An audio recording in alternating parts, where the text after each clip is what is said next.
perdão. Diz a palavra do Senhor assim: por ordem do Senhor, o homem de Deus foi de Judá a Betel, quando Jeroboão estava em pé junto ao altar para queimar incenso. Ele clamou contra o altar segundo a ordem do Senhor: ó altar, assim diz o Senhor: um filho nascerá da família de Davi e chamará Josias. Sobre você ele sacrificará os sacerdotes dos altares idólatras que agora queimam incenso aqui. Os ossos humanos serão queimados sobre você. Naquele mesmo dia o homem de Deus deu um sinal. Este é o sinal que o Senhor declarou: o altar se fenderá e as cinzas que estão sobre ele se derramarão. Quando o rei Jeroboão ouviu que o homem de Deus proclamava contra o altar de Betel, apontou para ele e ordenou: prendam-no. Mas o braço que tinha estendido ficou paralisado e não voltava ao normal. Além disso, o altar se fendeu e as suas cinzas se derramaram, conforme o sinal dado pelo homem de Deus por ordem do Senhor. Então disse ao homem de Deus: interceda. Então o rei disse ao homem de Deus: interceda junto ao Senhor, o seu Deus, e ore por mim para que meu braço se recupere. E o homem de Deus intercedeu junto ao Senhor, e o braço do rei recuperou-se e voltou ao normal. O rei disse ao homem de Deus: venha à minha casa e coma algo, e eu te recompensarei. Mas o homem de Deus respondeu ao rei: mesmo que me desse metade dos seus bens, eu não iria com você, nem comeria, nem beberia nada neste lugar, pois recebi essas ordens pela palavra do Senhor. Não coma pão, nem beba água, nem volte pelo mesmo caminho por onde foi. Por isso, quando ele voltou, não foi pelo caminho por onde tinha vindo a Betel. Amém? Que o Senhor nos abençoe com essa palavra. Isso aconteceu por volta de 930 anos antes de Cristo, quando Salomão morre e seu filho Roboão reina em seu lugar. Roboão era um jovem inexperiente, onde se aconselhou com pessoas da sua idade e não se aconselhou com os conselheiros do pai. Ele colocou um jugo muito pesado, uma decisão soberba sobre Israel, e Roboão disse que o seu dedo mínimo era mais grosso que a cintura de seu pai. Então colocou um jugo muito pesado sobre o povo. E esse povo, 10 tribos, ele governava as 12, 10 tribos, rompeu com Jeroboão, com Roboão. E Roboão, ele ficou governando apenas sobre 2 tribos, Judá e Benjamim.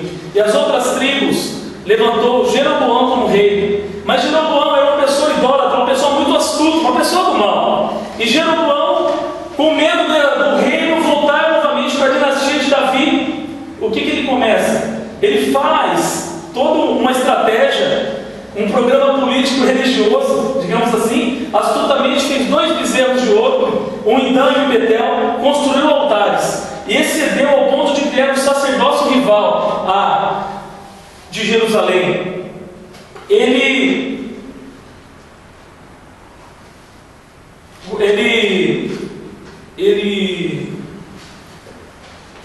Ele contratou sacerdotes e levitas, instituiu uma festa que coincidia com a época da festa dos tabernáculos, e ele foi muito soberbo e construiu realmente um programa religioso político. Então Deus, revoltado, Deus levanta o homem de Deus para proclamar contra o altar de Jeroboão, contra as coisas que Jeroboão estava fazendo. E Jeroboão, ele recebeu a visita desse homem de Deus que prediz contra o seu altar, e falando que 300 anos depois um rei sairia da geração, da descendência de Davi e reinaria nesse lugar. Ainda mais, destruiria tudo aqueles altares, colocaria fogo e acabaria com a idolatria daquele lugar.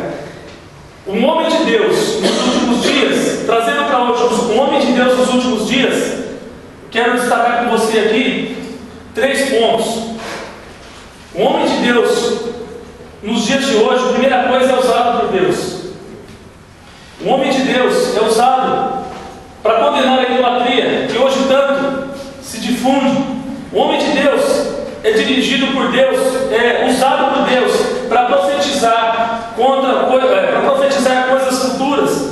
Um homem de Deus no dia de hoje é usado por Deus para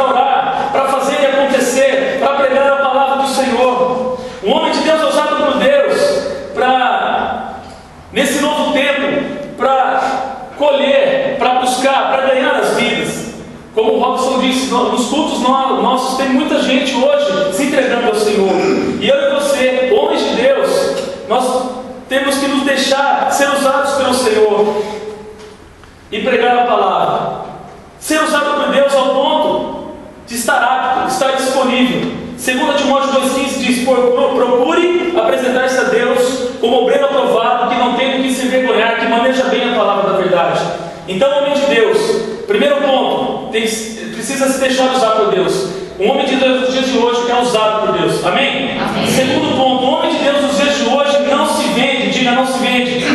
Jeroboão copiou praticamente quase tudo, mas de uma forma distorcida, tentando ludibriar, tentando confundir o povo. E o que o inimigo faz hoje? Ele quer manipular mesmo. O povo quer cegar o entendimento das pessoas. E Jeroboão pensou: vou fazer na mesma época de tabernáculos, vou ter sacerdote, vou ter levita, entendeu? Então, vou tentar comprar um profeta.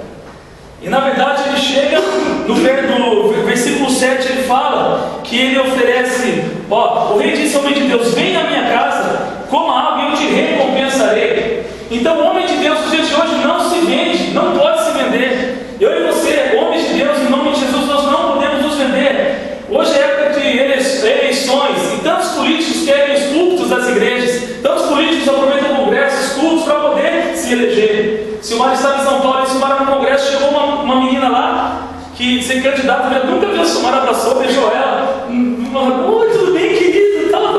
Meu Deus, eu não conheço essa mulher, Silmar também não conhece. Mas o que? Muitas pessoas querem nos comprar. Em nome de Jesus, o homem de Deus dos dias de hoje não se vende. Amém? Amém. Terceiro ponto, vamos lá. O homem de Deus dos dias de hoje obedece a Deus incondicionalmente. O homem de Deus dos dias de hoje obedece ao Senhor incondicionalmente. Nós temos metas, projetos. E a palavra veio no versículo 8: por ordens da palavra do Senhor, a palavra do Senhor disse para aquele homem, para o homem de Deus, não comer, não beber, e até voltar para outro caminho. Ou seja, o homem de Deus não pode perder o foco. O homem de Deus não pode sair da rota. O homem de Deus nos dias de hoje não pode pecar, não pode desobedecer às ordens de um líder ou de Deus. Amém? Mas no versículo 18 fala o quê? Que esse homem de Deus encontrou-se com um profeta velho. E esse profeta velho, querendo fazer uma média com o homem de Deus, mentiu que um anjo do Senhor apareceu para ele, para que o homem de Deus, vendo tudo que ele tinha feito naquele lugar, vinha à minha casa, vinha comer. O homem de Deus: eu não posso comer, não posso viver, não posso sair do foco, sair do projeto, sair do caminho, desobedecer a palavra do Senhor. Mas ele mentiu para o homem de Deus. E esse homem de Deus, seguindo a orientação desse profeta, ele voltou e foi para a casa desse profeta velho, desobedecendo a ordem do Senhor. Isso lhe custou-lhe a vida, desobedecer uma ordem do Senhor. Pessoas disfarçadas como profetas hoje, dando profetadas, pregando, tirando o homem de Deus do caminho. Isso não é do Senhor. Um homem usado por Deus nos dias de hoje, o homem de Deus nos dias de hoje, primeira coisa, é usado por Deus, não se vende e obedece a Deus incondicionalmente. Concluindo, Hebreus 12 diz: portanto também nós, que estamos rodeados de tão grande dúvida de testemunhos,